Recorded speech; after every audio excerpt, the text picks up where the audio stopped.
சிகைக்கொற்றன் எனும் பாலைவன அரசனின் கதை பழமையான காலத்தில் எகிப்தின் பாலைவனத்தில் ஒரு அந்நிய ராஜ்யம் இருந்தது.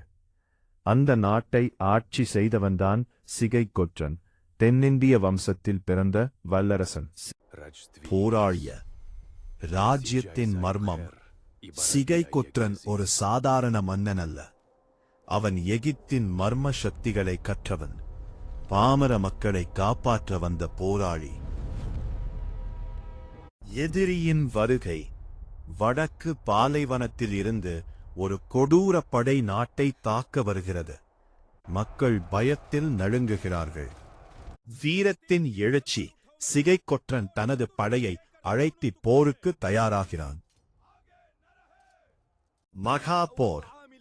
பாலைவனத்தில் பெரிய போர் வெடிக்கிறது. சிகைக்கொற்றன் தனியாக எதிரிகளை சமாளிக்கிறான்.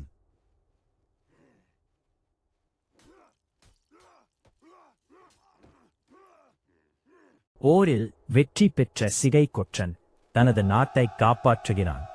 மக்கள் அவனை பாலைவன சிங்கம் என்று அழைக்கிறார்.